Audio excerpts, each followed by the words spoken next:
नमस्कार, मी सेजल. 13 वर्ष एका मुलाचा श्वास सुरू आहे, पण आयुष्य पूर्णतः थांबलेलं आहे. आणि त्या श्वासांमागे आहे एका कुटुंबाची न संपणारी झुंज. ही कथा आहे हरीश राणा या 32 वर्षांच्या तरुणाची. हरीश बीटेकचं शिक्षण घेत होता, स्वप्नांनी भरलेलं आयुष्य. पण 2013 मध्ये एका भीषण अपघातानं सर्व काही बदललं. इमारतीच्या 4थ्या मजल्यावरून पडल्यानं त्याच्या मेंदूला गंभीर दुखापत झाली आणि तो कोमात गेला. तेव्हापासून 13 वर्ष हरीश बेशुद्ध अवस्थेत आहे. डॉक्टरांनी स्पष्ट सांगितलं होतं की तो पूर्णतः बरा होऊच शकत नाही.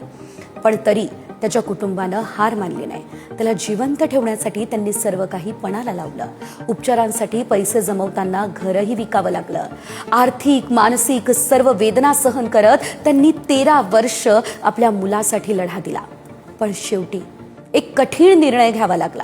हरीशच्या वडिलांनी सर्वोच्च न्यायालयामध्ये निष्क्रिय इच्छामरणाची एक याचिका दाखल केली. आणि आता भारताच्या इतिहासात पहिल्यांदा एखाद्या व्यक्तीच्या इच्छामरणाची याचिका सर्वोच्च न्यायालयानं मंजूर केली आहे. न्यायमूर्ती JB पार्डीवाला आणि KV विश्वनाथन यांच्या खंडपीठानं 2018 मधील कॉमन कॉज विरुद्ध भारत सरकार या ऐतिहासिक निकालाचा आधार घेत हा निर्णय दिलाय.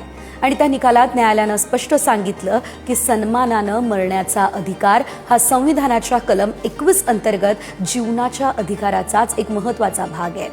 न्यायालयानं हरीशला दिले जाणारे क्लिनिकली असिस्टेड न्यूट्रिशन उपचार पूर्णतः थांबवण्याची आता परवानगी दिली आहे.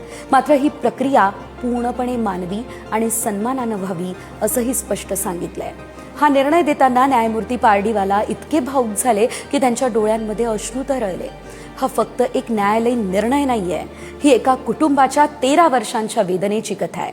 आणि सन्मानानं जगण्या इतकाच सन्मानानं मरण्याचाही हक्क आहे याची आठवण करून देणारा एक ऐतिहासिक क्षण आहे.